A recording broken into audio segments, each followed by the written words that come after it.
Welcome back to the channel, you Kurd nerds. We've got yet another exciting mock check ride. And of course, we thank the student for allowing us to record these and put them out to the public so that you can make sure that you're ready for your next check ride. And if you want to go through one of these, if you want to make sure that you are prepared and ready for your next check ride, follow the links down below and we'll get one scheduled for you. And you can end up just like this student, fully prepared and ready for your check ride, whatever it happens to be: commercial, instrument, private pilot, multi-engine, instructor ratings. Let me know and we'll get it scheduled for you. Now, if you've got any questions, of course, leave them in the comments. This student was incredibly prepared and was pretty knowledgeable. And even at the end, they were still like, oh my God, I need more. I want more info. I want more knowledge. So we went over a couple different books that I recommended to them, and I'll try to put those down in the links below, because I always recommend use the free books that the Federal Aviation Administration puts out. There's no need to go spend $30 on some of these other books because they're all written from the same source material. So without further ado, let's get into it. Now, before we get into the check ride, let's talk about the people who are supporting this kind of content. Desktop Pilot. Desktop Pilot is an amazing sim gear manufacturer that they really focus on the gear that you are purchasing being as close to the aircraft as possible. So if we look at some other brands, I'm not going to name anybody right now, they aren't necessarily a direct representation of the aircraft. So it could lead into some negative transference of learning. Or if you're looking at some other more expensive ones that do properly represent the aircraft, you kind of got to buy the whole thing at once. Well, Desktop Pilot says you can buy individual components like this flap handle right here. And as you can tell, they don't care if you take it apart and bolt it into your own panel. So if you use promo code CheesePilot10, you'll get 10% off. Now let's get into the check ride. So we've hit the record button just so that we got this recorded. We just got to ask, just making sure you're okay with this being recorded, to be used at a later date for, any kind of social media, this is a non-inclusive list, but things like TikTok, Instagram, etc., YouTube. You're okay with that? Yes, I am okay with those conditions. Awesome.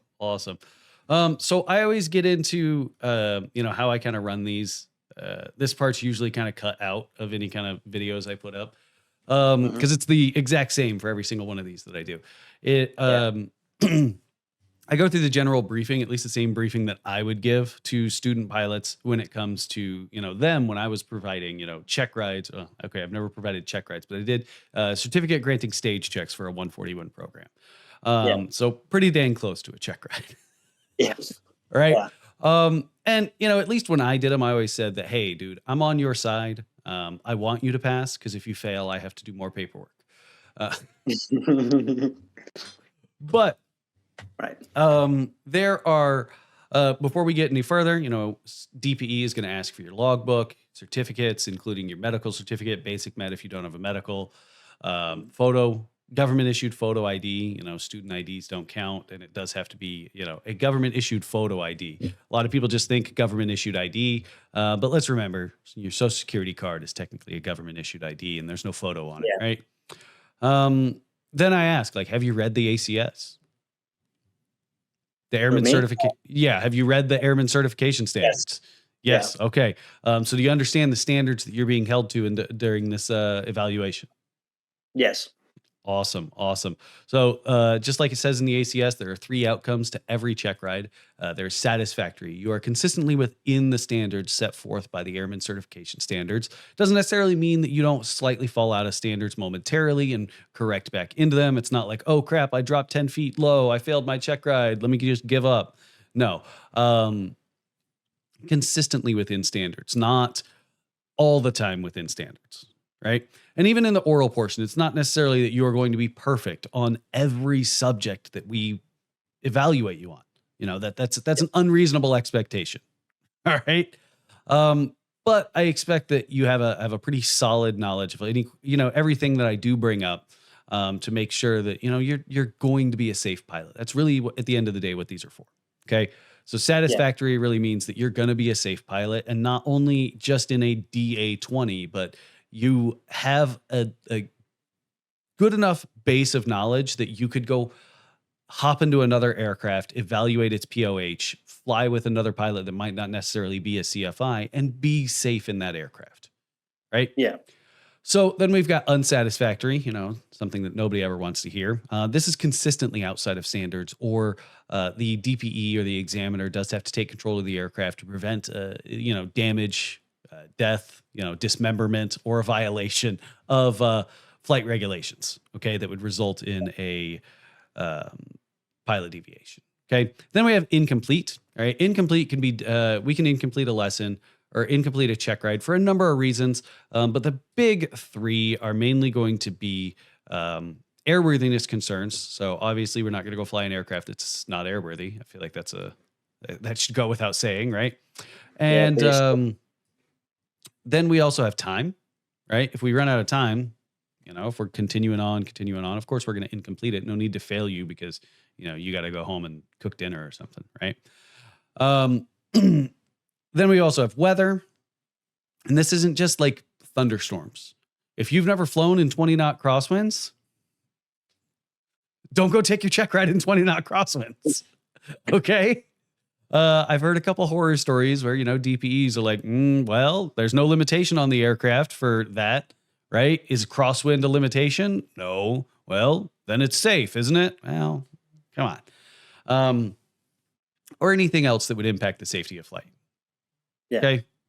Okay. Now, without further ado, I really like to just dig into systems because if you don't really understand your aircraft, it's the rest of this probably isn't going to go too hot. Okay. So let's just get straight into the engine. This engine's it's a little different than some of the other aircraft, but can you describe this engine to me? Yeah. So I use the acronym CHAND. Okay. C hand.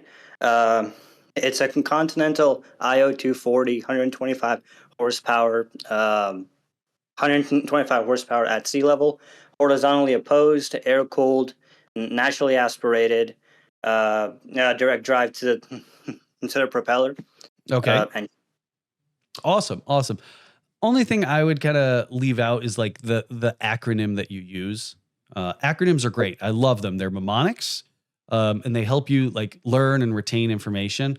DPs, at least from what I've seen, they get a little annoyed with acronyms because a lot of study guides use acronyms. Your POH doesn't. Right. So the DPs are like, oh, so he obviously got this from a study guide. Let's dig deeper. Mm-hmm. What kind of propeller is it? And they start asking more and more and more questions that aren't in your acronym. Yeah. Right. If you would have left out the acronym portion of it, I would have been like, all right, good, let's move on.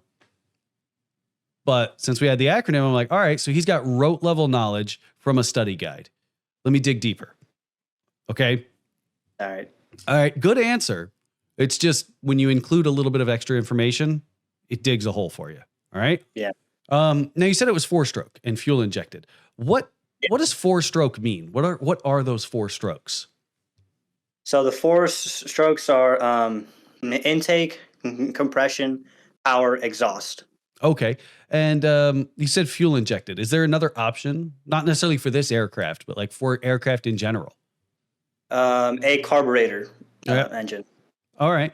How much gas does this thing have? Total capacity? 24.5 gallons. All right. How much of that can I use? 24. That is awesome, right? So this thing's got an electrical system. Can you kind of talk to me about this aircraft's electrical system? I can try to. The electrical system, it's all okay. The electrical system. Well, let's start at the source. Where does this electrical system get power? Like, what's its source? All right. How many volts is that battery? I'm not sure. All right. How high does your voltmeter go on your instruments? I think it was like 24 or 36, or something like that. So I'm looking at your POH, and again, some of these are might be a little different. But again, I'm looking at the POH. I'll be honest, I'll be honest. I haven't explored the electrical system of the DA-20 Okay. detail yet. Okay. So if you're getting ready for a check ride, I understand this POH is 378 pages. It's a whole lot more than some other aircraft, right? It's a pretty big POH. You got to read it. You got to read the whole thing. You have to understand your aircraft because if it's outside of its normal range, yeah, you've got a fancy. Does this thing have fancy avionics? Sometimes Diamonds put fancy avionics in their stuff. Yeah, it's got a G500. Yeah, so you've got some pretty nice avionics, so it'll yell at you if something's wrong, right? Yeah. But let's say I'm not a private pilot check ride isn't verifying that you can fly your school's aircraft, right? It's Yeah. really verifying that like you're gonna pass a check ride and you have the ability and resources to dig through a POH and understand how to ask for maintenance on your airplane. Right.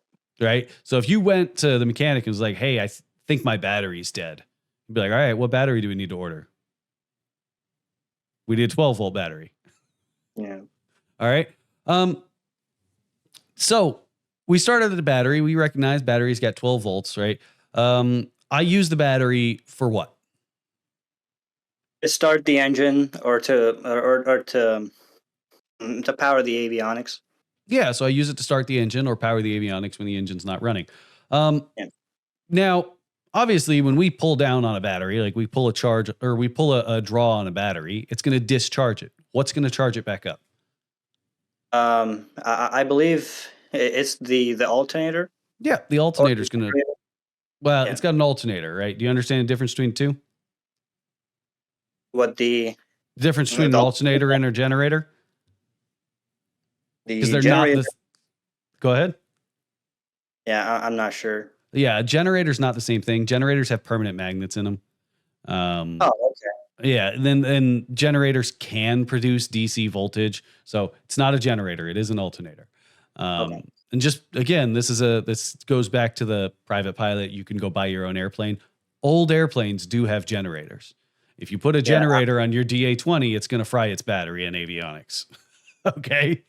I said a generator because on our main panel where the master switch is, it says gen/bat.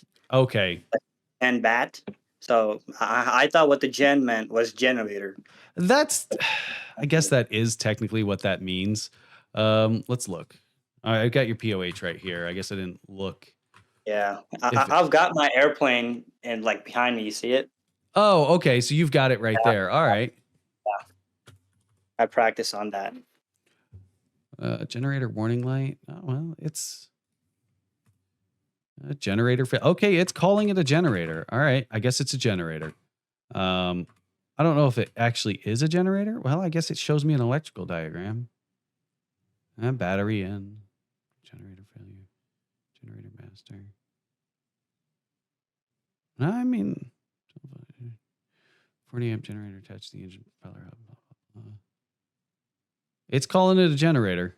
It's not showing me inside of it. So, but it's got an over voltage relay. Either way, neither here nor there. Battery gets recharged by the generator, right? What happens if the generator dies?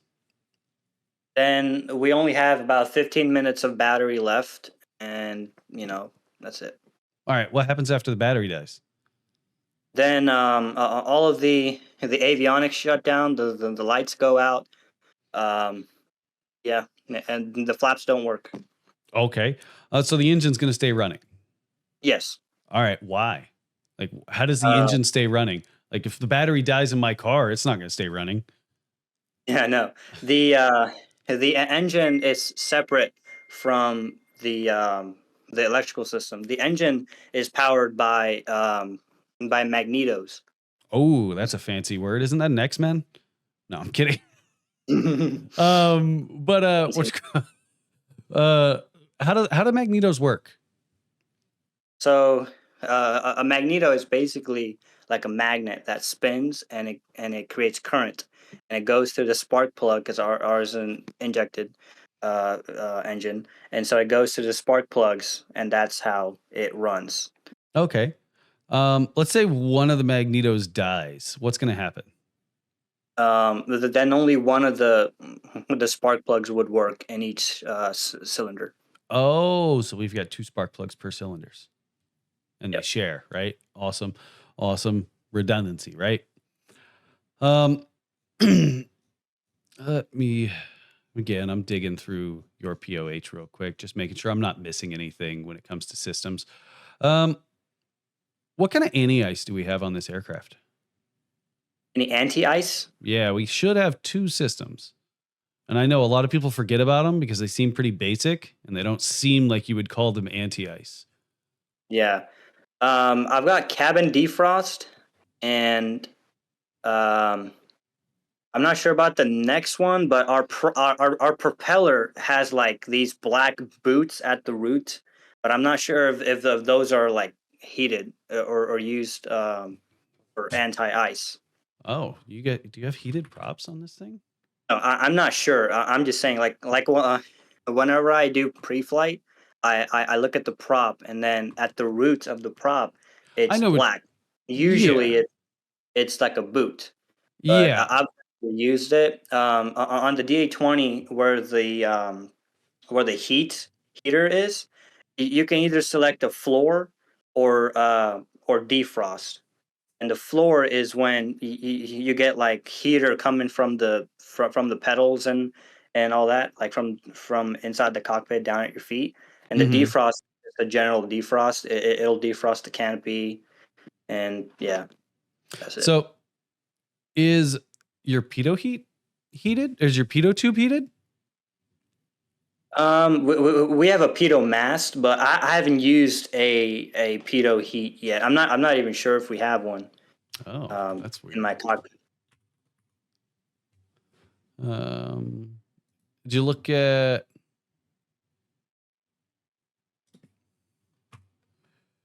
pitot heat operation? Yeah, I mean, I'm seeing one being referenced in your POH due to the increased electrical load, blah blah blah. Ammeter must be monitored. Um, yeah, so those are our 2 pitot heat systems, right? Or those are our 2 anti-ice systems, right? So we've got our defroster for the window, and we've got our pitot heat. That's really all we've got when it comes for Okay. anti-ice in this aircraft. So let's dig into a little bit of emergencies, and this will really kind of test, what's the real understanding of your aircraft systems. But right off the bat, what are we going to do if we have an engine failure during your takeoff run? So you're still on the runway. So on takeoff, I do power idle, brakes as required, flaps to cruise, and just stop. Okay. Um, there's 3 other steps. Oh, shut the engine down. Fuel shut off, valve closed, mixture idle cut off, or sorry, mixture idle cut off, ignition switch off, master switch off. Yep, yep. And do you understand why we're turning the master and the ignition off? Uh, Master and the ignition. Yes, to like in case we if in case anything happens, the prop shouldn't get any damage or sparks from the battery maybe. Yeah, I mean it pulls all the power away from the engine. It's in case we crash. Like Yeah. that's really what it is. It's in the event that we crash.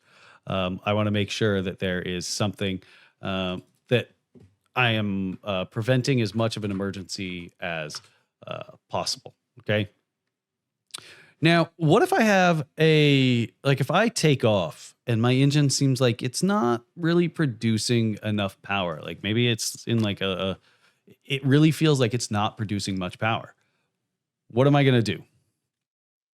So the first thing is full power, mixture full rich, alternate air is open. Make sure the fuel shut off valve is in. Um, Ignition switch to both, fuel pump on. Okay. Um, Now, what if the engine doesn't come back?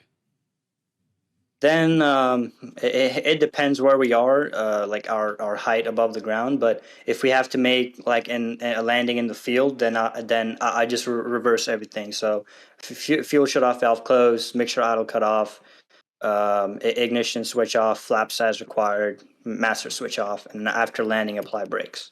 All right. So you said it really depends on the altitude that you're at, what would change? Like what?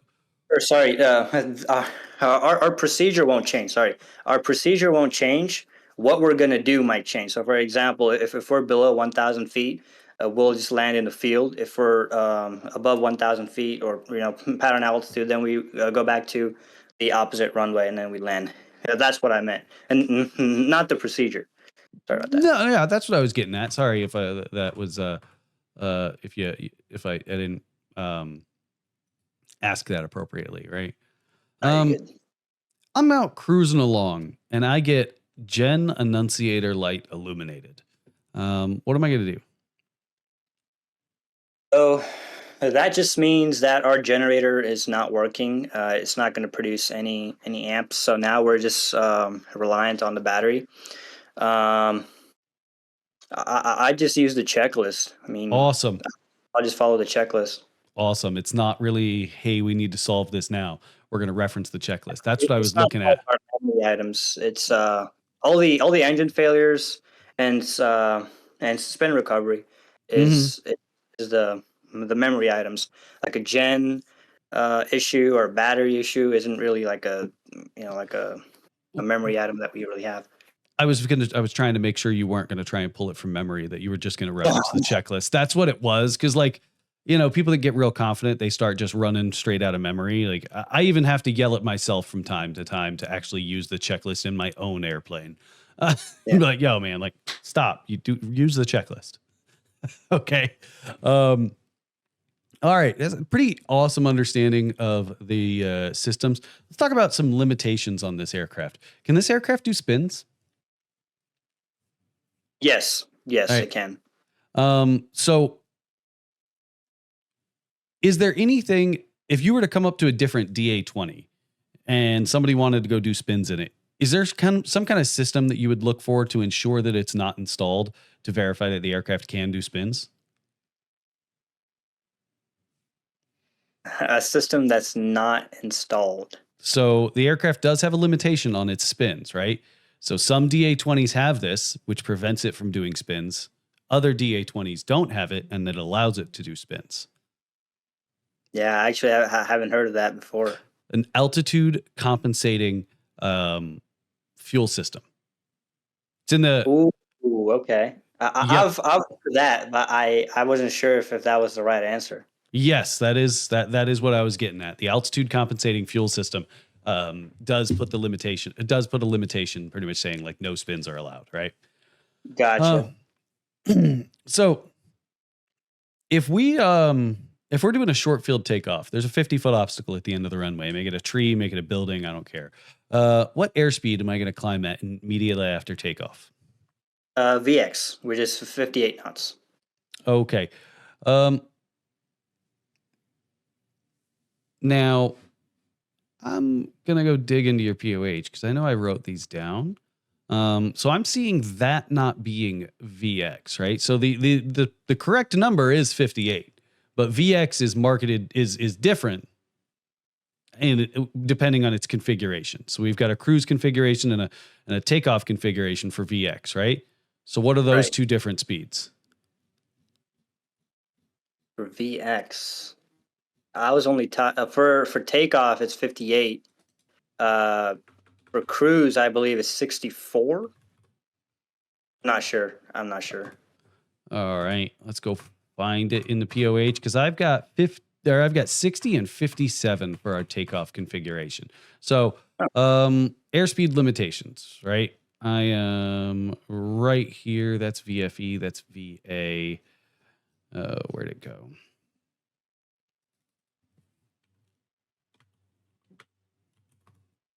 There we go.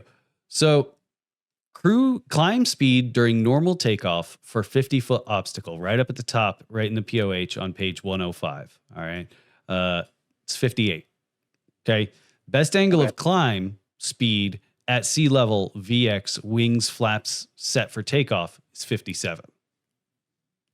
Hmm. Why they're different? No idea. But that's the limitation put in the POH. Gotcha. Yeah, Um, Jordan, hasn't went over that yet. He just taught me like all the V speeds. for the aircraft, and that's what I've been memorizing. The only only speed according to the configuration that I was taught was VY, which is like Okay. 2 flaps, flaps Okay. and a flap.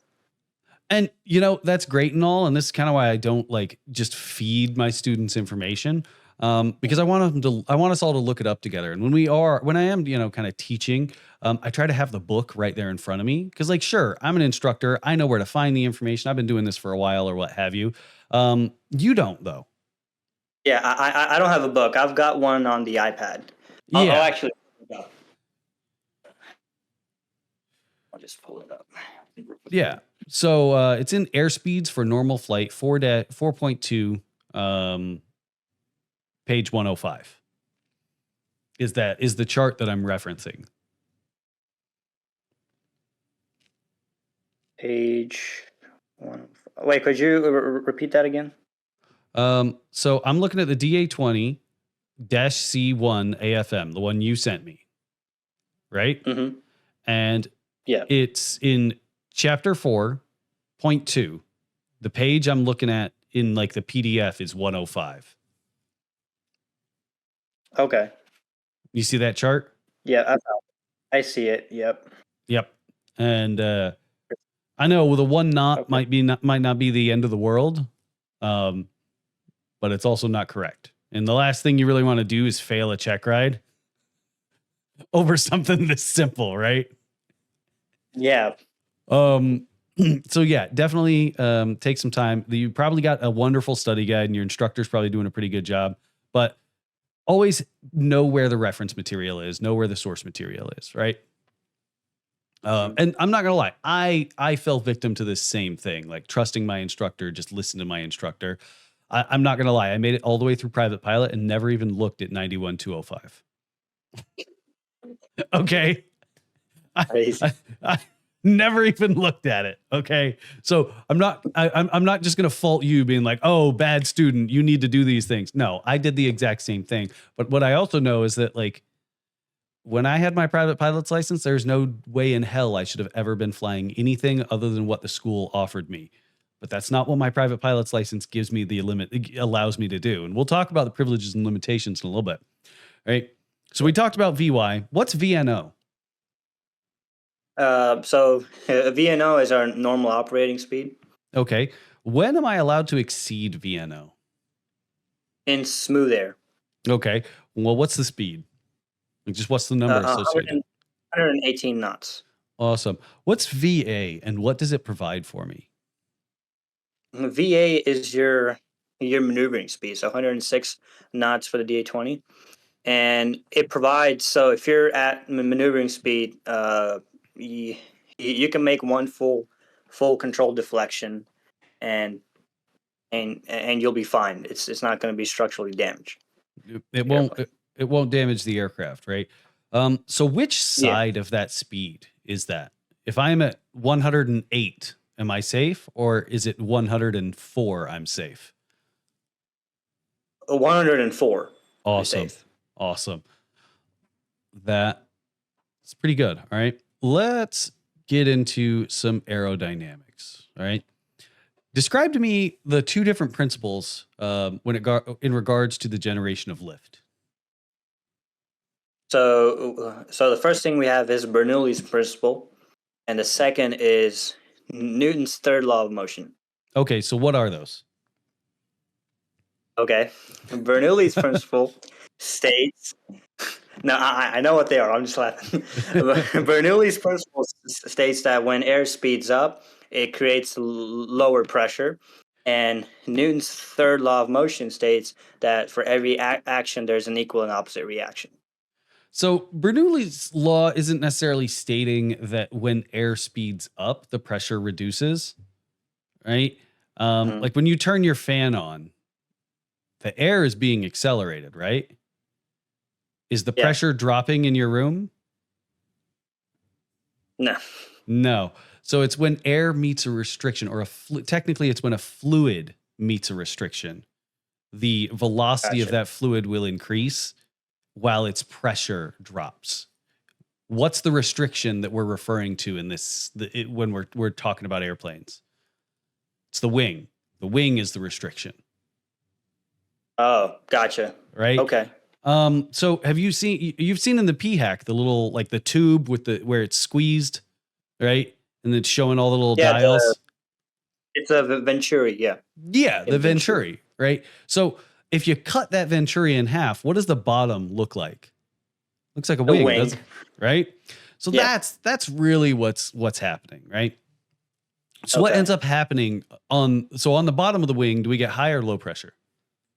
We have high pressure. So on the top of the wing, we get low pressure, right? Your aircraft has some funny looking wingtips in regards to like, most other general aviation aircraft. We look at this little Piper 140, its wings are Yeah. generally straight. Why are the wingtips pointed up on your aircraft?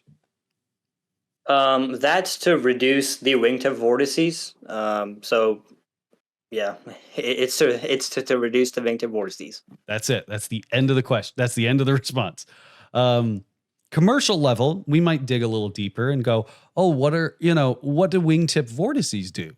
And then you'd say, oh, well, wingtip vortices, they wrap around the wing, they hit the top of it, cause a little bit of drag. So when we have tilted up wingtips or winglets like that, it helps push those vortices farther away from the wing, not letting them hit the top of the wing as much, causing more drag. Um, but that's a little commercial level of aerodynamics, right? Yeah, So I was gonna explain it, then I was like, wait, yeah, it's a check ride. never miss an opportunity to shut up. Yep. All right. Um, so what if there was like a 737 taking off in front of you? That's going to generate some wingtip vortices. What would we call those wingtip vortices? Wake turbulence. All right. What is wake turbulence? Uh, Wake turbulence is basically, I explained earlier, when the high pressure air goes up over the wing or over the wingtips, it creates vortices, and that's basically wake turbulence. It's produced by another aircraft producing lift. Okay. What aircraft is most likely to produce the most wake turbulence? Um, an aircraft that's heavy, clean, and slow. Heavy, clean, and slow. Have you ever heard of that Challenger that blew through the wake turbulence of an A380 at cruise? No, but I heard it actually in one of your videos. You were explaining it to the student, Yeah, it's and that's it's how I know. it's a big deal. All right. So how do I avoid wake turbulence?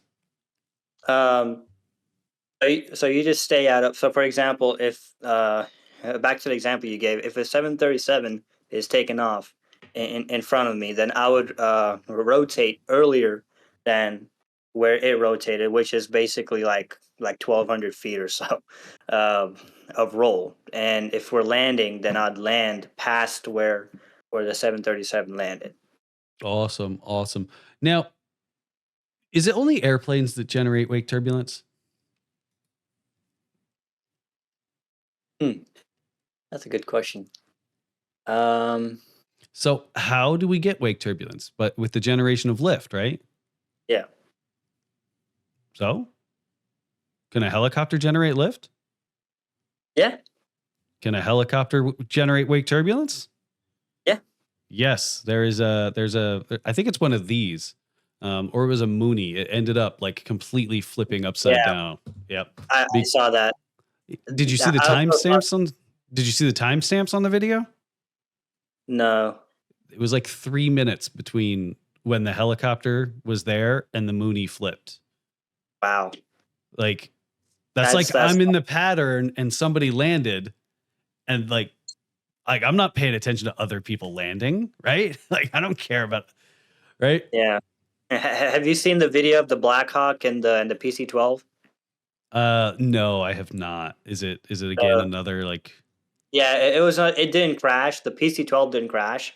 okay. It was a Black Hawk that it was air show, and they were taking off, and then the PC-12 also took off behind them, and there was no separation whatsoever. And the PC-12 just went like just like that, and then Yeah. and the pilot, what was a good pilot, he was pretty skilled. He recovered from it, but Mhm. it was like a crazy video on YouTube. So, if you were coming in for an approach and flying your airplane, what kind of motions in this airplane would kind of be indicative of you possibly getting into wake turbulence? Um, I'd say like bumps, I guess. Like Well, let's say you fly in Arizona. If there's no bumps, you're probably like dreaming because like you're not actually flying. Like that's yeah, all right. So wingtip vortices, like they're vortices. yeah, So if I'm in an airplane and I fly into some vortices going like this, what do you think the airplane's going to do? it's gonna bank. It's going to be an uncommanded roll, Yeah. uncommanded and possibly unrecoverable roll. All right. So let's talk about kind of the some measurements on a wing, right? So wings have all kinds of different lines that are running through them and running around them and whatnot, right? So Mhm. if I were to draw an imaginary line from the leading edge of my wing to the trailing edge of my wing, what would that imaginary line be called? It's a cord line. Okay, so it's a chord line. If I am flying along at this, kind of like this angle, a little tilted up. I've got Hmm. the wind coming at me like this. What would be the angle between the wind and that chord line? The angle of attack. Awesome. Awesome. So as I continue to pitch up, my angle of attack continues to increase. What's Hmm. going to happen if I get to a critical angle of attack? Well, first, let's rephrase that. What is a critical angle of attack? It's when the airplane no longer can produce lift. So the Or the air coming in is no longer able to flow over the top of the wing. I it's guess. no longer able to flow over the top of the wing, causing turbulence, kind of eddy currents on the back of the wing, right? Yeah. Awesome. Awesome. All right. So I've got boundary layer, turbulent flow, adverse pressure gradients. How do I recover from a stall? You would decrease the angle of attack. Awesome. So in your aircraft, talk me through step by step.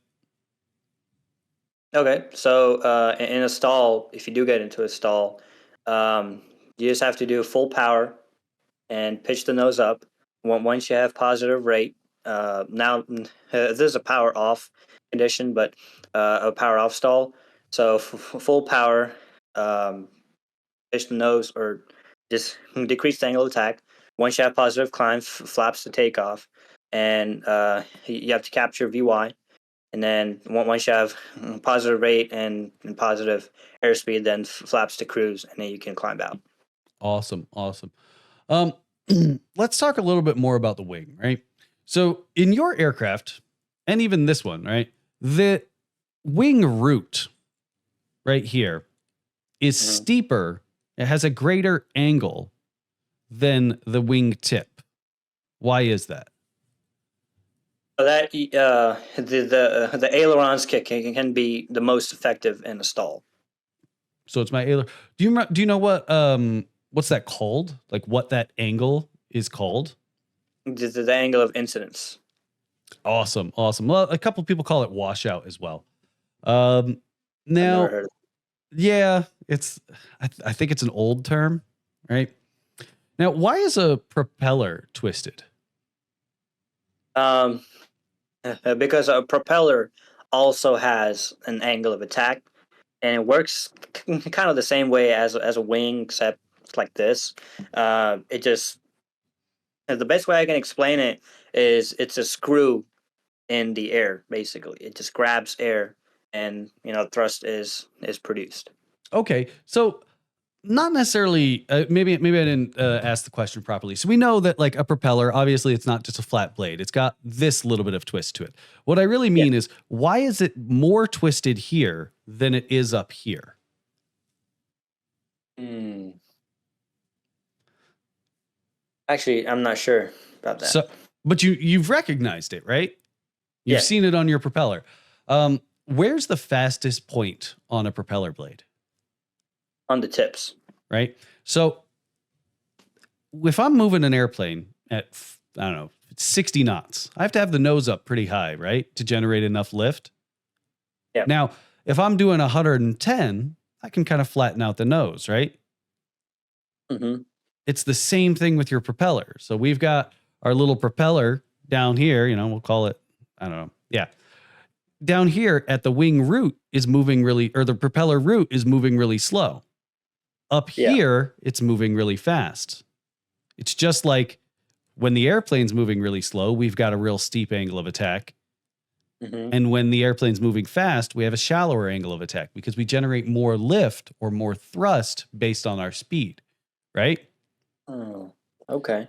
So the reason the propeller blade is twisted is so that we don't get a kind of bending moment on the propeller blade. It's so that we can have an even force of pressure along the entire blade. Imagine Okay. if your propeller was trying to bend itself inward the entire flight. I cannot imagine that. Probably wouldn't be too nice, right? Nope. So that's really why they're twisted. All right. Now the propeller causes a lot of left turning tendencies. Do you remember what those are? Yes. Um, Torque, um, gyroscopic precession, um, asymmetrical propeller loading, also known as P factor, Okay. and spiraling slipstream. Awesome. Well, let's talk about torque. What is torque? So again, earlier from one of the two principles, Newton's the third law of motion. Every action has an equal and opposite reaction. So if the propeller, from my view, as if I'm flying the airplane, is turning to the right, then it'll produce an equal and opposite reaction, which will turn the airplane towards the left. So it'll just go to the left. Awesome. Awesome. Now you said there was a, what was it? What did you call it? Asymmetrical propeller loading? Like technically that's correct, but like everybody calls it P factor. What is P factor?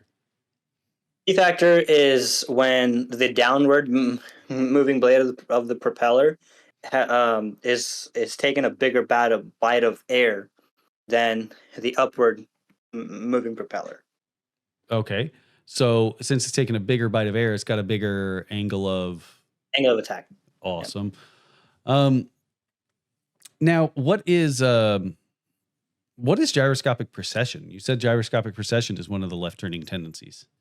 Yes. It is basically when an applied force is when there's an applied force, the resultant force that's sort of felt is 90 degrees to the right.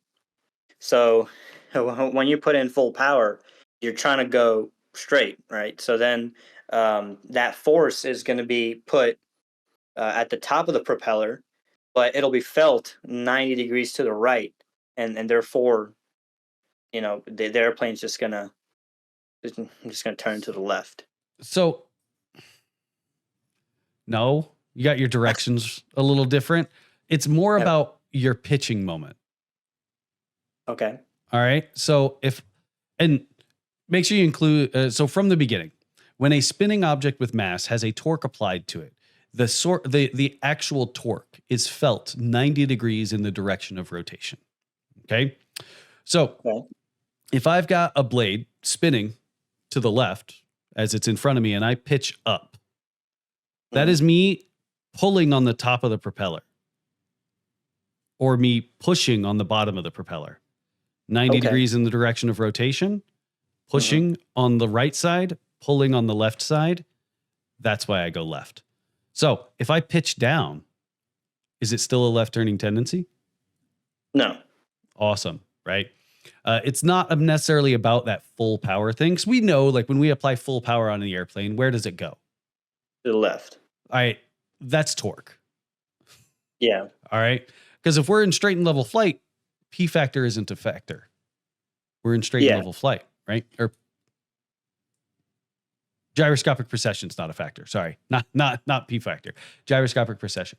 Um, well, I guess P factor as well. You're right. Now, what was that last one that you brought up? Spiraling slipstream. What is that? So that's when the propeller is turning and it's spiraling down on the fuselage, and it's hitting the left side of the vertical stabilizer. Therefore, the airplane's gonna turn to the left. Awesome, awesome. Um, let's get into some flight controls. Can you tell me what some primary flight controls are? Yes, we have the ailerons, elevator, and the rudder. All right. What about some secondary flight controls? Your flaps, trim. All right. So that's all that's on your aircraft. Let's say you went and flew something a little fancier. Is there any other kind of secondary flight controls you might see? Secondary flight controls. Again, go ahead. There's one thing, I can't remember the name of it, but it's like, it's a thing in front of the wings. It's like one of these. I don't know what it's called. It's on one of the Diageo jets or something like that. Like Okay. this. I don't know what it's called though. So does it slide forward? Right. So front of the wing, it kind of slides a little bit forward and down. Oh, the slat. Yes, slats. Right. That's Is another that what- secondary. Yeah, that's just the only other one that I was kind of Gotcha. trying to get you to talk about. Let's talk about, is there any kind of high lift devices on this aircraft? Probably not. Any But high lift devices, flaps. well, flaps are one. What about some static high lift devices? Have you ever heard of wingtip or not wingtip, but vortex generators? Yeah, yeah, All right. I have. Those, I've seen it on the Airbus A320. yep. Like we were flying to this, I don't know where, can't remember, but on the Airbus A320, and the engine has like a fin, also the vortex generator, and Those aren't. Those are they more not? of like laminar flow generators. They're not intended to be. They're not intended to be vortex generators. What they're intended to do is prevent turbulence from beating up the side of the airplane. Okay. Because you've got all that shrouded area right there. So if there's any kind of wind not coming straight at the airplane, it ends up getting this. You end up getting this like kind of like when you have one window rolled down, and you get the like. That's what would happen if that thing wasn't there. So it's more of a laminar flow generator, which is kind of what vortex generators are for, but it's not a high lift device. It's not helping the airplane go up in that place, right? Because I know what you're talking about. The thing that says no step on it. Yeah. Vortex generators, they're going to be on the top of the wing. Okay. All right. Because I'm sitting here like, 320's got vortex generators? Like trying to like, but all right. I'm pretty happy with, what's the only hydraulic system that's on your aircraft? The only hydraulic, the brakes. Awesome. Now, let's get into some rules and regulations. You pass your check ride. Awesome. Congratulations. What can you do now? I can now carry passengers. All right. Is there any way in which you could, at the very least, like not pay the entire cost? No, you have to pay the pro rata share of the flight. Okay. So that's not necessarily the entire cost, is it? Me and you go fly. I give you $50. Is that legal? It depends on how much the flight is, but I have to pay at least half of the cost. Now, awesome. That's exactly what we're getting at. Is there anything? Go ahead. Were you asking if I could pay full, like for the whole flight? Is that what you were asking? No, not just that, but like, is there any way that you don't have to pay for the full flight? No. I have to pay at least half. Yeah. All right. Now, is there anything in which you could be compensated for your flying? If it's for a search and rescue, yes. Okay. If you had to spend any money for a search and rescue operation, you'll be reimbursed for it, not compensated.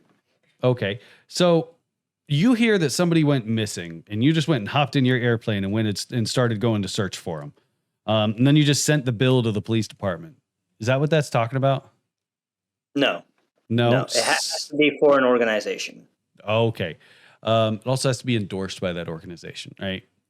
Okay. So like, you've heard of those like sad events where somebody goes missing and then they do like a hands across the desert kind of thing where like everybody's out walking together to try and find any kind of evidence, right?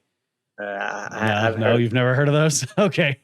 Well, No. really what I'm getting at is that like the search and rescue operation, not only like it's not just that you have to be part of the search and rescue operation, it has to be like very deliberate. You are going to fly an aircraft for our search and rescue operation. Right. Okay. Really what it's getting at is a civil air patrol so that private pilots can help with the civil air patrol. Yeah. All right. So you've got what kind of documents do you need if you want to go fly as a private pilot? I need my airman certificate. I need a valid government photo ID, my medical certificate. Okay. Now, is there any place that you can't go with a private pilot certificate? Any place that I can't go with a private pilot certificate. Any altitudes, any airports, any you I just can't have a go- I'm not sure what you're getting at. I don't know. All right. Well, so let's say we buy you go and buy a Cirrus SR-22. I get you your high performance endorsement and I get you your high altitude endorsement, but you're still just a private pilot. Mm-hmm. Cirrus SR-22 turbo with an oxygen system in it. That thing can climb up to like 19,000 feet. Yeah. Can you go up there to 19,000? No, I would need to be trained on how to use the oxygen. Well, we did all that. You know how to use this airplane. Okay. Can you go up to 18? Can you go up to 19,000 feet? What airspace starts at 18,000? Oh, okay. Class Alpha. All right. So as just a private pilot, can you go to Class Alpha? No, I need an IFR flight plan to go there. All right. All right. And I know these questions might seem like a little vague. The PTS, the ACS, requires a lot of scenario based because it requires you to think through it, right? If I'm just like, can you go to Class Alpha? Well, what about Bravo? Oh, Bravo's all right. Charlie, what? You get what I'm saying? Like, there's not a whole lot of scenario there that doesn't make you think through it. All right. Now, so Alpha, you need an IFR flight plan. What about Bravo? Can you go into Bravo airspace? Yes. All right. Describe to me, like, let's do a little. I'm ATC. How would you ask to go into a Bravo airspace? So the first thing I'd do is I'd say air traffic control, Diamond 1234, 1234, and they'll get back to me with Diamond 1234. Diamond 1234. This is Diamond 1234. I got you loud and clear. This is Phoenix approach. What do you need? Yeah, and then I'd just say I just want to come in for land. Wait, do you want me to say it as if I'm in a real airplane? Yeah, or just okay, so I'm ATC. Talk to me. Let's just go through the radio calls. Phoenix approach. I'm in 123 inbound full for landing. Requesting permission into the Bravo. All right, Diamond 1. Yeah, Diamond 123 squawk 1516. Squawk 1516. Diamond 123. All right, Diamond 123 radar contact. You're cleared into the Bravo. Into the left downwind runway 12 runway 12. Are you cleared into the Bravo now? Yes. Awesome. Now, if they said Diamond 123 standby, can I go into the Bravo airspace? No, I cannot. All right. Now, if I heard that from a Delta tower, am I cleared into the Delta airspace? If he says my full tail number, yes. Awesome. What kind of equipment do I need to go into Delta airspace? You need a two-way a transceiver, or I shouldn't have said that. No. You have to establish two-way radio communications, a Mode C transponder. Do I need Mode C for Class Delta? Your specific Class Delta. Yeah, ours do because we're in the Mode C ring, but I think no. I'd say you'd need a radio. You need radio, two-way communication. Yeah, that's it. And yeah, that's it, right? That radio doesn't even necessarily have to be installed in the aircraft. You can have a handheld. Yeah, like a walkie-talkie and just. Well, okay, not a walkie-talkie, an aviation-based radio, of course. Okay. But I'm not running to Walmart getting a walkie-talkie. Like, yo, tower, you got me. Right. What are you going to do in the event of a radio failure? And my best option would be to go to an uncontrolled airport and land there. Okay. Um, yeah, that is really a really good option. Does your airplane have Bluetooth? I have no idea. Oh, I, well, no. you need to know your systems. Um, I know everybody's got a knee board that has the light gun signals on it, right? Let's say Yeah. that you don't have enough gas to get to an uncontrolled airport. You have to go to a Delta. What are you going to do? I would circle over the field, and then I just wait for light gun signals Yep. from power. Awesome. Awesome. Um, um, can you drop stuff out of your airplane? I know your specific airplane. No, you cannot drop stuff out of it. You can't get the canopy open. But we're flying one of these, right? It's got a window. It's not a very big window. Can you drop stuff out of it? Yes, as long as it doesn't harm any person or property. Awesome. Awesome. Um, I know that the story I like to reference is I had a student that like they'd puke all the time, and then they'd get right back into training, like and then they'd puke, and they're like, "Well, I don't want to sit with this thing," and they throw it out the window. Have you guys Oh, what's up? have you guys actually done that before? Like thrown out? Yeah, I'm not Oh, keeping it in the airplane with me. Are you? I mean, I don't want to pollute the earth, so We had yeah. biodegradable bags. We had like the yeah. Either way, it's kind of gross. All right. So you've got two airplanes. They're head on to each other. What should y'all do? We have to turn to the right. All right. Now, let's say again, you hit the lottery, you got that fancy SR20. Oh no, even better. You went and bought a Mooney Ovation. All right. That thing can do like $180. Now, you're doing 180 knots and you're sneaking up on Dirtbag Pilot in his Cessna 150 doing 80 knots. Which side are you going to pass him on? The right. Awesome. Awesome. Why do you start clearing turns to the left? Because like you'll have traffic from the right if anyone wants to overtake you. Awesome. Awesome.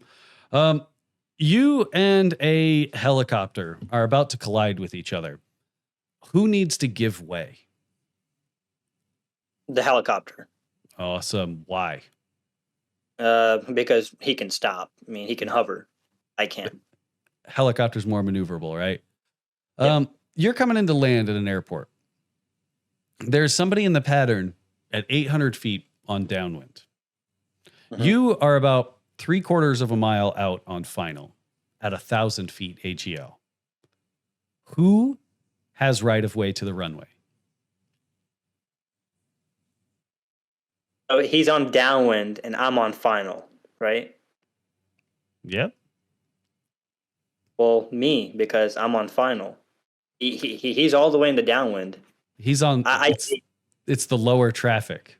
yeah. Oh, okay. The lowest traffic does have right of way, and I know there's even a caveat that says that you will not take advantage of this to get the what you call it, to get the advantage, right? To end up on the runway first. Downwind's a pretty long leg. If I'm at 800 feet on downwind, I'm probably about to turn base. Okay. Like downwind isn't just at the crosswind; it's the whole leg. The whole thing. Okay. Yep. So if I'm at 800 feet, right? I thought what it was is when two airplanes are on final, then the person on the bottom has the right of way. But if he's on downwind and I'm on final, I can just go ahead and quickly land, and he'll just follow. I thought that's what you meant. No. So here's the thing: it is the lower traffic does have right of way. Okay. That is the thing that's explicitly stated. Yes. Mhm. Like, let's be honest. If you're on a 3/4 mile final or a 1/4 mile final or what have you, like, fucking land, right? That would be the safer thing to do.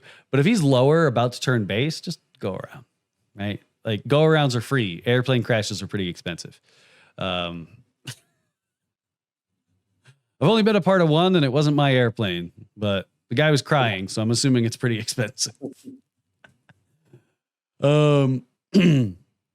So, if you were coming to an airport and it stated that it had an aircraft arresting system, what would you do? If I was coming to an airport and it had an EMAS, Not an EMAS. I'm talking or about it. I'm talking about the aircraft arresting cable, like oh, for like the the ones they fighter use jets. on aircraft carriers. Okay. Hmm. Um, Where am I going to land? Or let's say the arresting cable's halfway down the runway. What am I going to do about that arresting cable? I try not to go over it. I just Yeah, just do a avoid it. short field landing.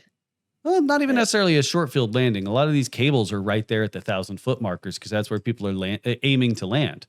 okay, then I just land in front of it. Yeah, you'd land past them, right? Yeah. Because you don't want to cross over them. Okay. Yeah. Let me dig through this real quick.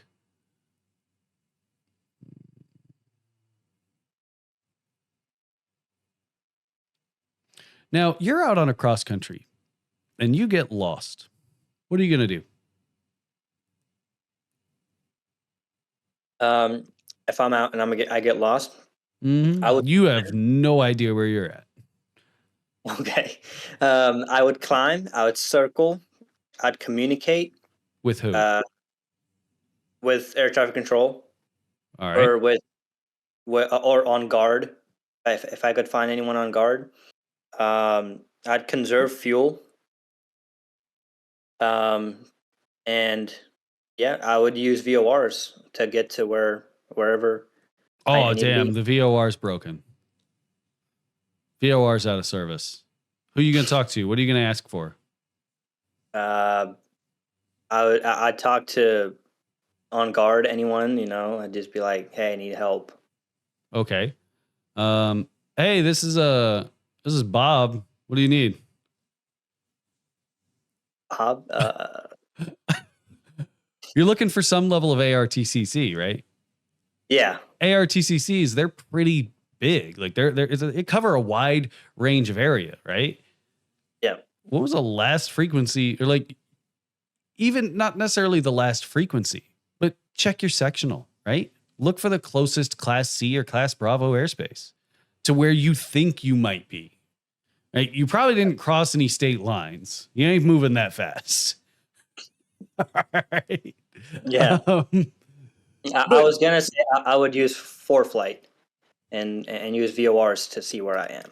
yeah, I mean, your iPad doesn't have very good GPS signal. Shucks. But you Uh, at least know what state you're in, right? You at least know, like, you can generally identify a mountain, right? And be like, okay, I think that's the mountain I'm looking at on my sectional. I don't know where I'm at technically over here. I'm going to talk to, oh, look, there's a Bravo airspace. There's probably some kind of approach or departure near them that I can get a hold of them on. The last C that you were looking for, the 5 C's of being lost, is comply. Blind. Yep, comply. The 5 C's of getting lost is going to be circle, call, conserve, comply. Oh, shit, I missed one. Circle, climb, conserve, call, comply. All right. Because if ATC is like, hey, you're going to go here, like, why wouldn't you comply with it, right? Don't argue with ATC when they start providing you instructions, right? Right. All right. Oh, come on. Did my mouse die? No, there it is. Now, is there any other training that you would need to go fly something with over 200 horsepower? Yes, I would need a high performance rating Is it a rating? or an endorsement, a high Awesome. performance endorsement. Awesome. Let's talk about let's get back into just a little bit of systems, right? So how you talked about how the cabin it's heated, right? How is the cabin heated? Where does it get that heat from? Believe ours is the vents. I'm actually not sure about that one. All right. I just want to make sure that yours isn't electric.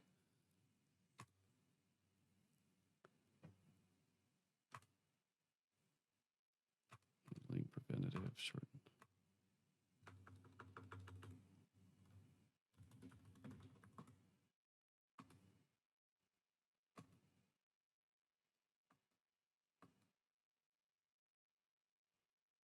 All right. So if you look in the POH, page 184.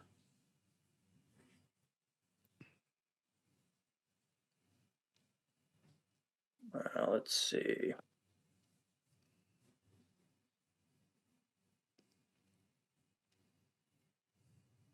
Yeah, this thing. 184. Okay. What does I that say see. about cabin heat? The cabin heat and defrost system directs ram air through the exhaust heat shroud into the cabin heat valve. The warm air is then directed to the window defrosting vents and to the cabin floor as selected by the floor defrost lever. Awesome. Cabin heat selector You're good. located. So where are we Okay. getting that heat from? From the vents, Well, I believe. where are the vents getting that heat from? Or ram air. Around? The exhaust heat shroud. Okay. So if I have a crack in my exhaust, is there anything I need to be concerned about?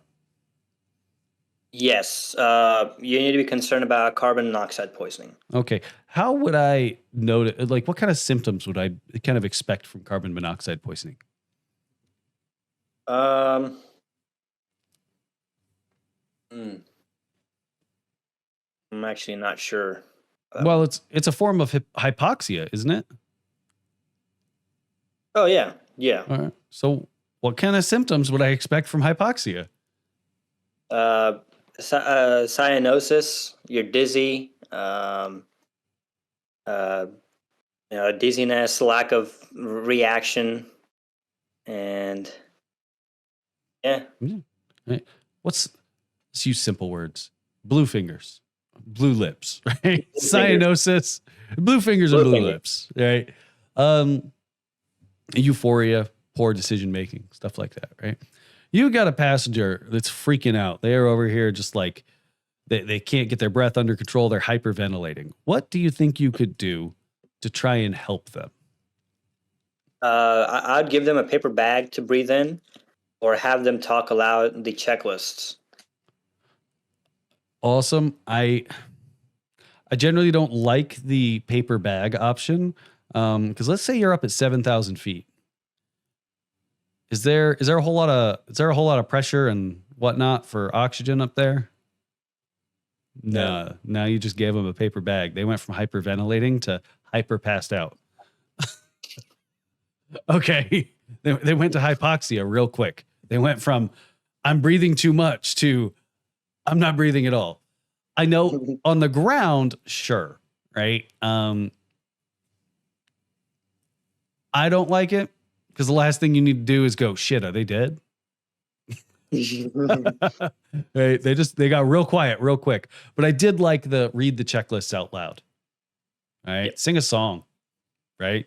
The wheels on the bus go round and round. That's a really good one because it's got a lot of long round and round. The wipers, it makes them breathe kind of evenly. All right. But you're right. Study guide, or not study guides, but checklists is an amazing option. Okay. What are you're out flying around at night. Okay. What are some illusions you might experience if you're flying around at night? I could experience inversion, a Coriolis, elevator. Talk about the night ones. Those ones are all over the place, right? Let's talk about some specific night illusions, right? Stuff that wouldn't necessarily happen during the day. Aren't these like at night? Or? So you've got which ones you get? You guys said you got using the ice flag acronym. Okay. So I know which ones you're getting into, the Coriolis. That's not necessarily just at night, right? It's more of a lack of visual reference. So this could be day IFR, right? It could be day VFR on top. All right. Coriolis can really impact you at any point in time. So at night, we've really got 4 that usually get brought up when it comes to night. One specifically about landings. So if Oh, we're flying around out in the desert, right? And there's a cloud layer. There's like a front that moved through a real shallow sloping front that caused kind of a bit of clouds to be out there kind of at an angle. Or maybe there's a city kind of at a diagonal from me. What kind of illusion might I experience from those? false horizon. Awesome, awesome. It- what is autokinesis? It's when you stare at a light or anything like that for too long, and you think that it's you seem you see it, and you'll think it's moving. In reality, it's not. Yep, that's why we always see a bunch of dead birds around cell phone towers. It's not even a joke. That's exactly what's happening. Birds fall victim to it as well. They're like, "Oh, it's moving." Click. Oh shit, no, it's not. Oh, Right? Um, Humans do the same thing. Okay. Now, let's say you entered IFR conditions on accident. You're just kind of cruising along. Visibility kept going down. You're like squinting, like, "Nah, I'm good. Let me just clean my glasses real quick. Nah, I'm good. I'm good." And next thing you know, you're like, "Can't see a damn thing. I ain't good. I ain't good at all." What are you gonna do? I would rely on my instruments and try my best to get out of IMC conditions. All right. How? I turn around and Yeah. just get out. Right. So if you were to turn around, you got a rough estimate on about how long it would take you to exit the clouds? Hmm. No, that was a question. Do you Or have a rough estimate? uh, however many minutes it took me to go in to, So from I guess. initial entry to exit could be about 3 to 5 minutes, right? Because you're going to be turning at a standard rate. So what's a standard rate turn? How long is it going to take me to make 180 degrees at a standard rate turn? Uh, it wasn't it was like 1 minute or Yep. three So minutes. it's 1 minute. It's 1 minute, right? 1 minute. Let's say I had there was a little bit of a headwind that moved this cloud across me as I was moving into it, right? Hmm. So it's going to take me about 30 seconds of a little bit of a 1 minute to about, or 30 seconds to about a minute of like an oh shit factor. Let's just Hmm. be honest. Private pilot entering the clouds inadvertently. It's like, oh shit. What are we going to do? Oh yeah. All right. My instructor. What did my instructor say? Okay. 180-degree turn, standard rate, maintain coordination. Okay. Let's do that. And you make your 180-degree turn. It's going to take you about a minute to turn around. Then it could take you another minute to two to get out of the clouds. Let's say for some reason Hmm. that didn't get you out of the clouds. What are you going to do next? I would contact the nearest air traffic control facility and ask them to vector me to the nearest VFR airport. All right. Make sure you include that I am a private pilot, or I am A a pilot. non-IFR rated private pilot. All right. Because if you're just Yep. like, "Hey, ATC, I'm in IFR. Can you give me vectors to the nearest airport?" They're going to go, "All right, advise when ready to copy your clearance." And you're going to go, "What?" So just make sure you include the fact that you are not a VFR pilot, because they assume that you're an IFR pilot, right? Some of them ask, some of them don't, right? Um, awesome, awesome. Let's talk about your instruments, right? So you have a glass panel, right? So you don't have any of the mechanical instruments and whatnot. How did we, um we do have them. It's not all of them. It's just one or two yeah, you have some backups, right? But your primary backup. instruments, you've got your airspeed indicator, your altimeter, and all that stuff, all as a part of what did you say? It was a G500, two G500s? All right. Yes, Where do those G500s get their data from? from the pitot mast Okay. That pitot mast goes to what? to an air data computer. All right. So we've got an ADC, an air data computer. What controls our gyroscopic instruments? Or gyroscopic instruments. Electricity, I Well, I believe. mean, yeah.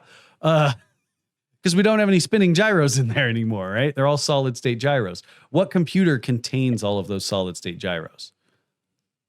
Have you ever heard of the attitude, heading, and reference system, or the AHARS? Yes. All Yes, the right. AHARS. So what instruments are included in your AHARS? The attitude indicator, altimeter, airspeed indicator, your turn coordinator, um, and your heading indicator, or DHSI. Okay. So a couple of those were extra, right? They are not included in the air data, or they're not included in the attitude, heading, and reference system. So it's attitude, heading, and reference. Was there air anywhere in that? No. So where does our altimeter get its data from? The pitot tube. Well, the altimeter is going to get it from the static port, or sorry, your pitot mast, which would technically include a static port on the back of it, right? Yeah. Or sorry, s- the airspeed would be from the RAM hole, and then Okay. the altitude is. Did you ask altitude? I thought you said airspeed. Oh, Never I might mind. have misspoke. Sorry. Where does your altitude, right? So we already said that our airspeed comes from our air data computer because it's taking air into an account. So Yeah. every other instrument that uses air would be what? Any other? I'm sorry. That's gonna Could you it's repeat? any question. What instruments are taking outside air references? Oh, okay. Our pitot-static instruments. So Yeah. airspeed indicator, altimeter, vertical speed indicator. Okay. So I know when we were talking about our attitude, heading, and reference system, you brought up your altimeter, and like one other one. I think Hmm. you said vertical speed. Are those included in the AHARS? No. No. Okay. Um, so ADC handles airspeed, altitude, vertical speed, Hmm. outside air temperature is one that a lot of people forget. Um, AHARS is going to be your heading, your attitude indicator, and your turn coordinator, and your rate of turn indicator. Does that make Gotcha. sense? And again, this is Yeah. all in the PHAK. I forget exactly what chapter it's in, but it's in the Pilot's Handbook of Aeronautical Knowledge. Um, Mhm. and so we've got, you said you have some standby instruments. What standby instruments do you have? We have the altimeter and the airspeed indicator and altimeter is in all of our airplanes, and some have attitude indicator and a Okay. compass. Okay. Um, so you've got a compass in there. Awesome. Awesome. Does that compass, does your heading indicator, your HSI, does it use that compass? No, No. So where's it get its data from? a magnetometer Where's that magnetometer? in a remote place where any other magnetic field won't interfere with the signal. Awesome. Awesome. Um, That's a pretty good understanding of your instruments. Just brush up on that whole AHARS and ADC. Like, what's the difference? What instruments cover what? Um, Hmm. Now, I don't think we talked about spins. What is a spin?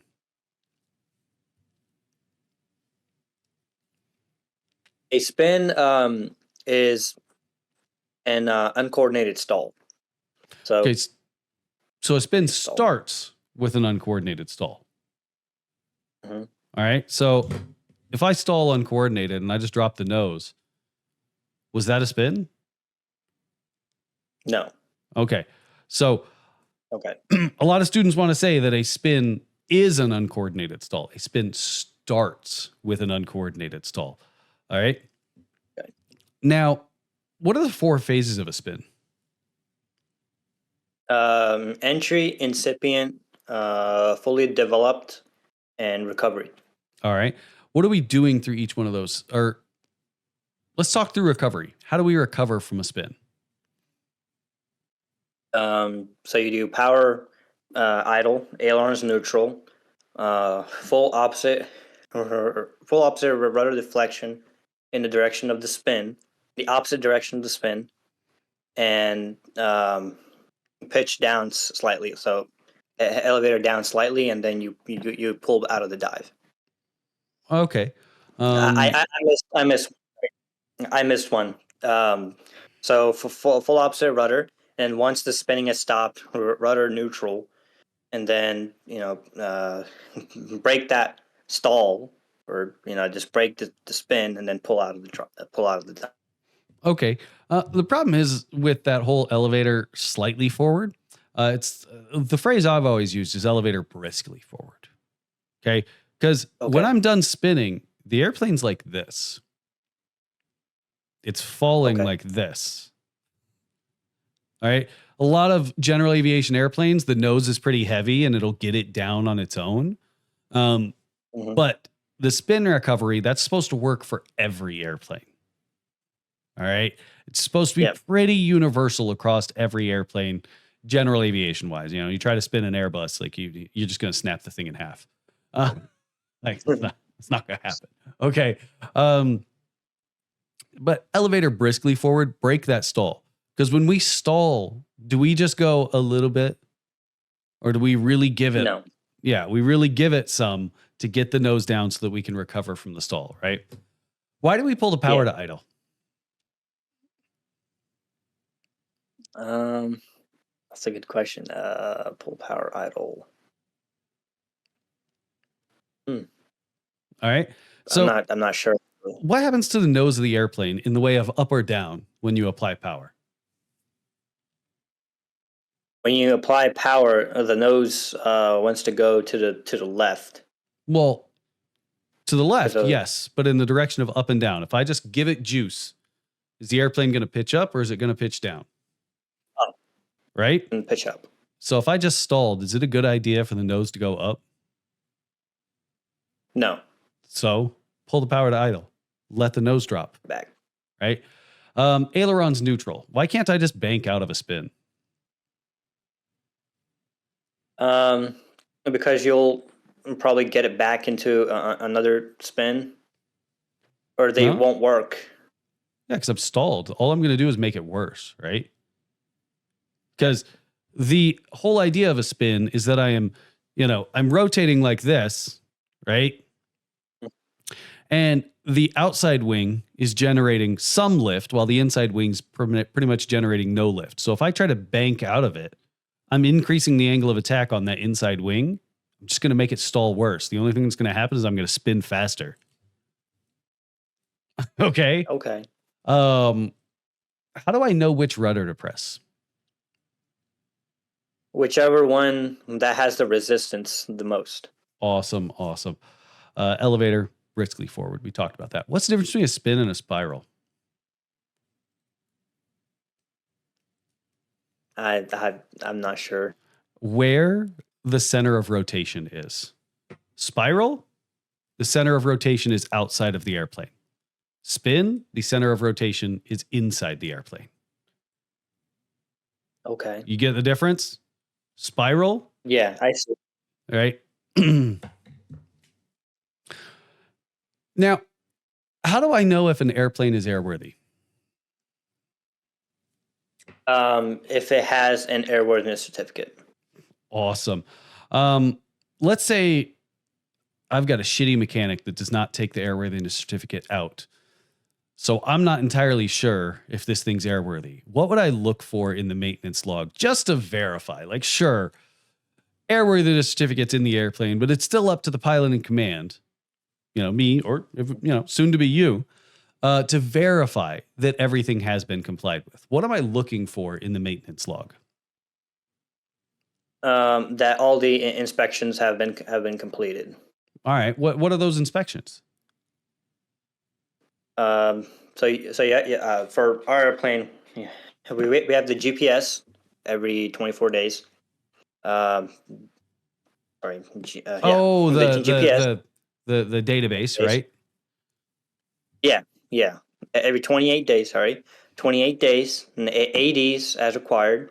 The annual inspection every 12 calendar months. The VOR inspection every 30 days for IFR. The I stands for 100-hour inspection. 100-hour inspection every 100 hours of takt time. The the altimeter every 24 calendar months for IFR. Um,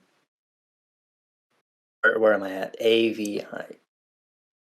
The transponder every 24 calendar months.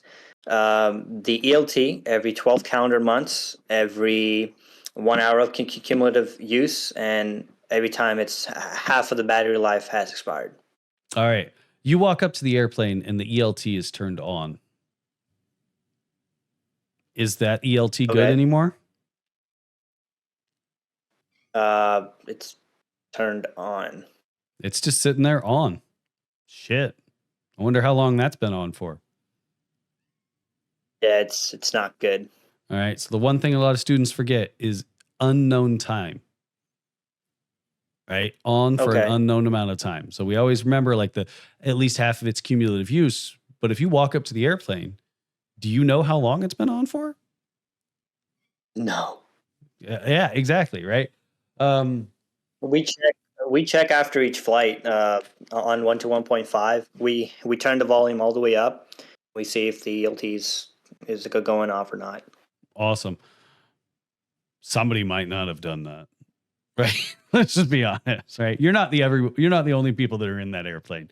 We like to assume that everybody's doing things right every time, all the time. But like, let's be honest. Yeah. All right. Now, if you walk up to the airplane and the Diamond has static wicks, right?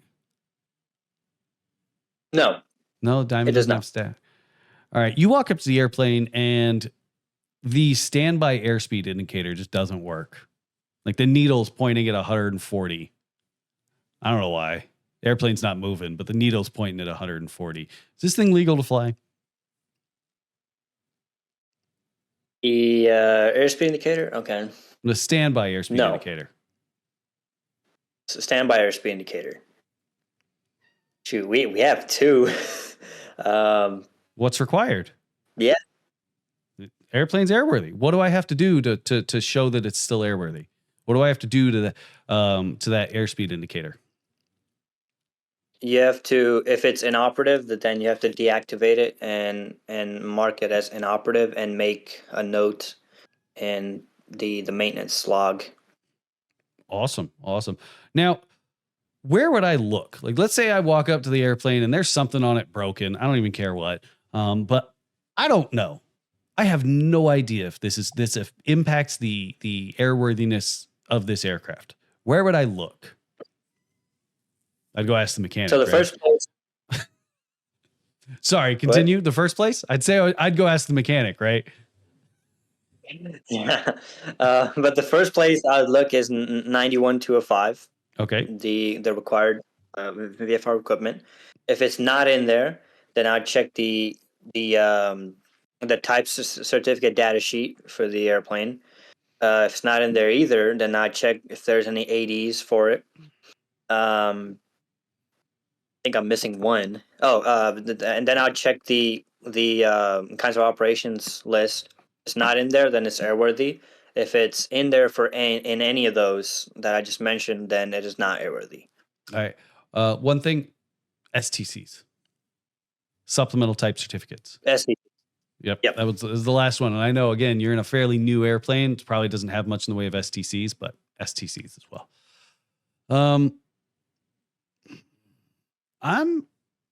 Is there anything else that you are concerned about? We can dig into a little bit of airspace and like just reading a chart and talking about it. My biggest complaints really are everything that's in the Pilot's Handbook of Aeronautical Knowledge.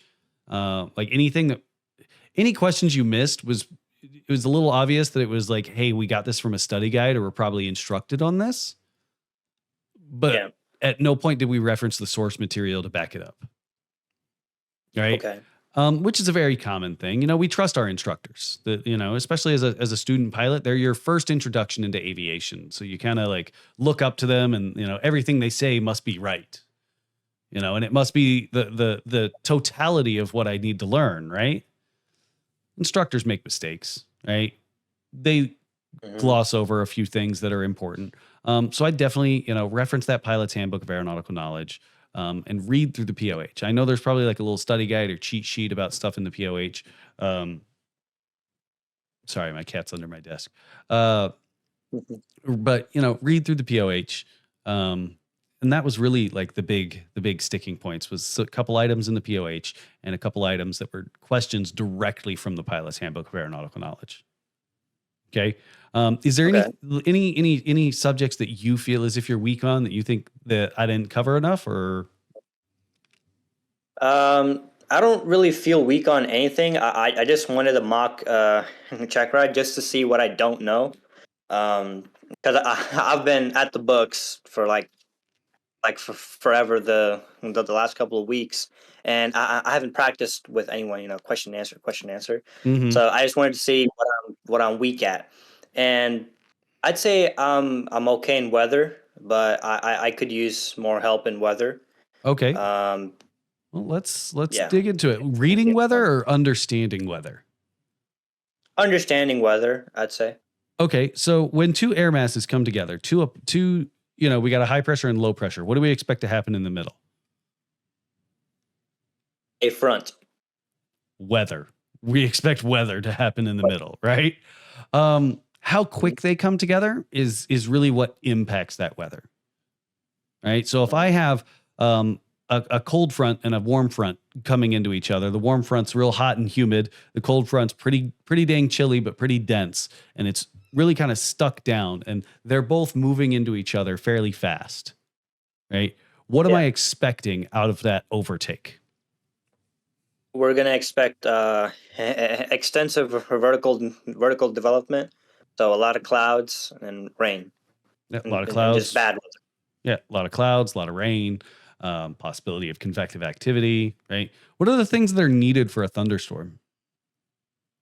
You need a lifting force, enough moisture, um, enough moisture, and high humidity.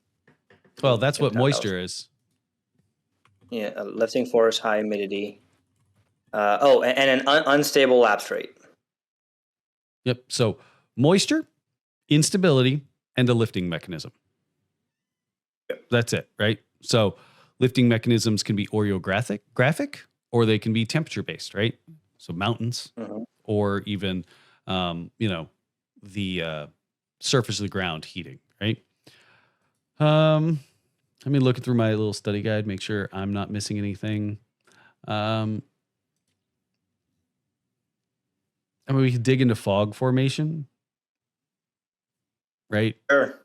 What is describe to me radiation fog? Radiation fog is it usually happens on clear, cold nights. It's when the cold ground will radiate cold air, and it'll cool the air that's in the air that's not on the ground. It'll cool it to its dew point, and you'll have fog that way. Yeah, that's like exactly the right answer. Uh, what about some advection fog? Advection fog is when warm, moist air flows over cool, dry air, and then it gets cooled to its dew point, and then again, you get fog. It's not necessarily flows over cool, dry air over a cool surface, which can be, cool, dry air. Um,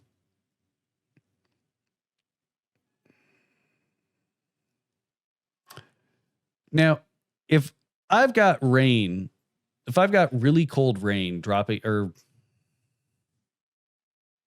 trying to think of how to word this question.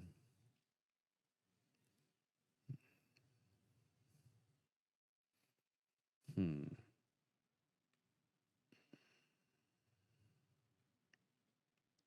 No. Yeah, that one was a little complex, and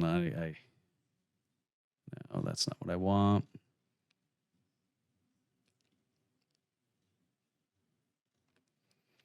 Hmm. I mean, that's you're good on Is fog. Go is ahead. weather like a huge part of the check ride?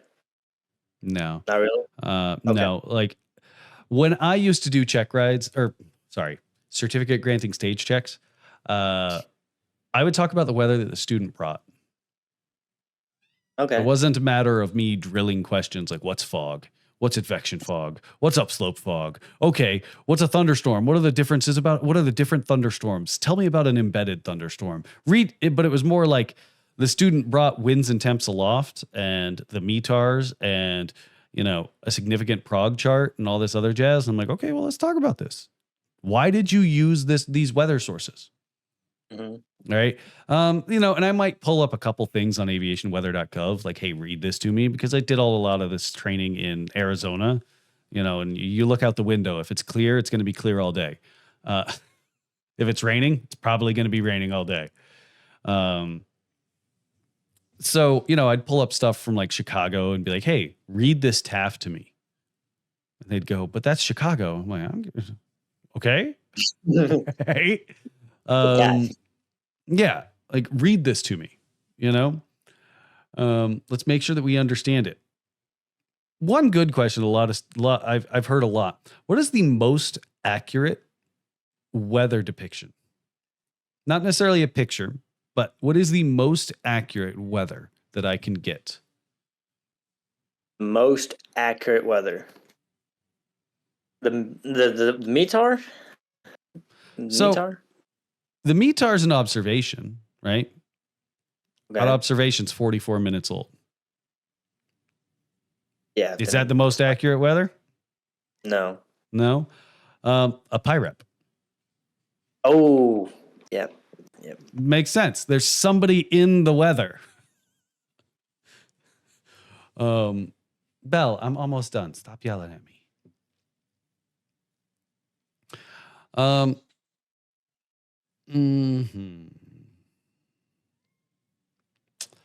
What are the different types of icing? You have rime, clear, and mixed. Okay. When am I going to end up in rime ice? Hopefully never. Yeah, hopefully never. Rime ice.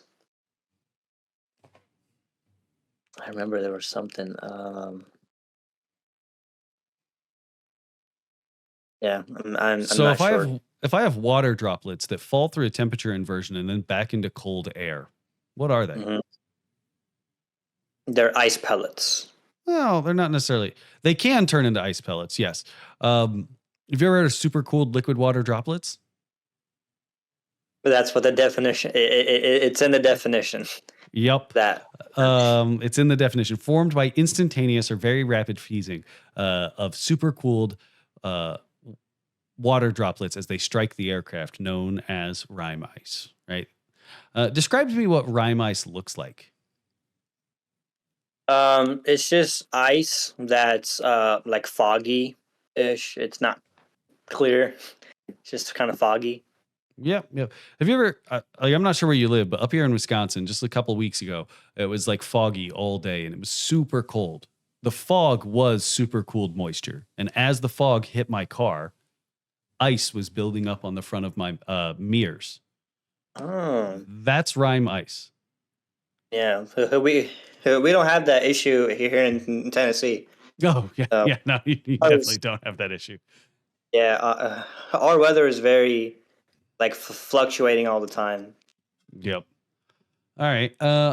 Let's say you can always see your wing. What are some of the impacts of icing on an aircraft? It reduces lift. It spoils the smooth airflow of the wing. All right. So if you've just got a little bit of frost on the top of your wing, like you went camping, it was a real humid night, and you're like, damn, I'm ready to go home. But there's a little bit of frost, just a little bit. Are you good to go fly? No. No, clean wing, right? Clean wing.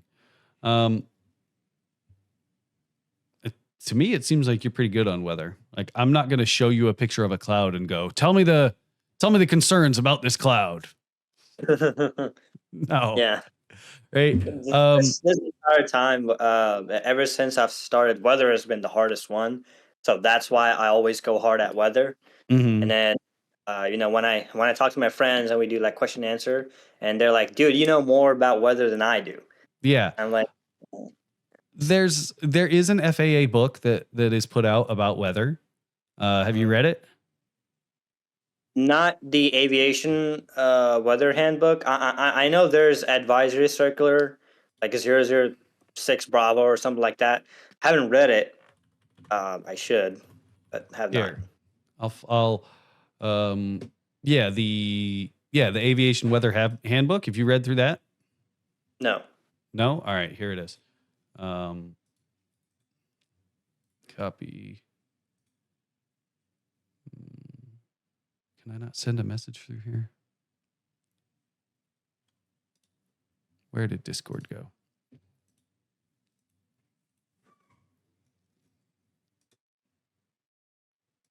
Message. All right, there's that aviation weather handbook. That it's going to get really deep. It's going to start talking about like radars and all kinds of other stuff. But I'm looking through. I'm looking through the chapters and seeing what I'd really recommend. Chapter 11, chapter 10.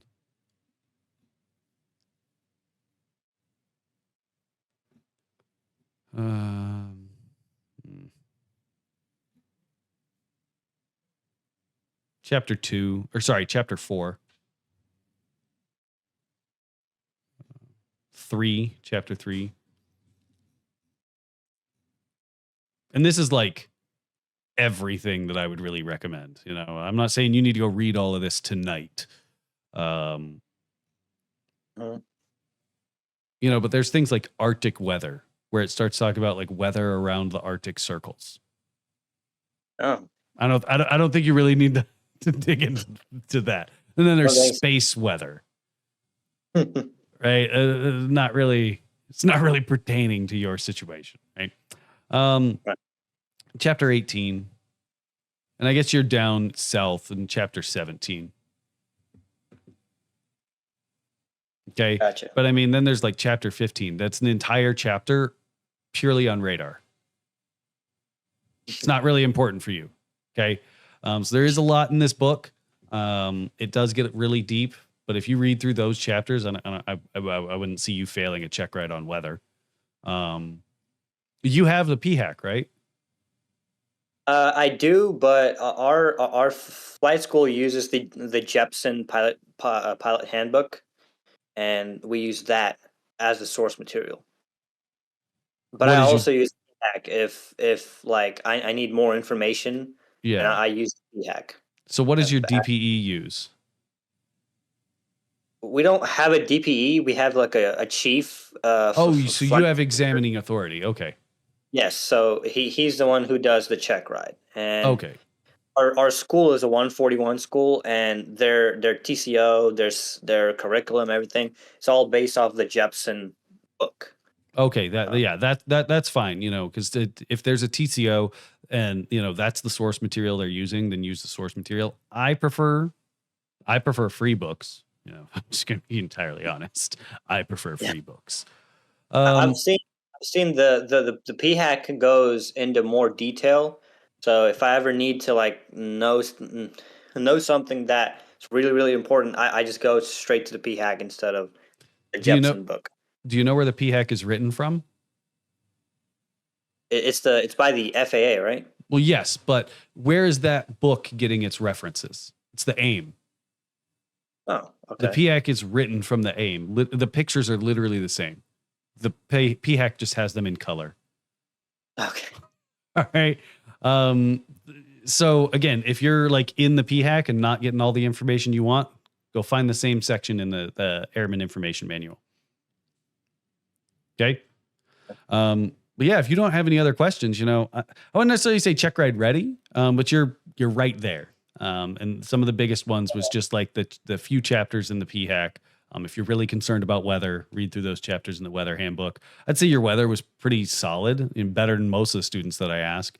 Um, but you know, the stuff that's in the POH was a little weak. All right. Those speeds that we brought up, those should be solid. All right. Yeah. Um, But yeah, other than that, get that stuff done, but don't forget to study everything, right? Yeah, But yeah, if you don't have any other questions, I'm free to go. I do not. All Well, right.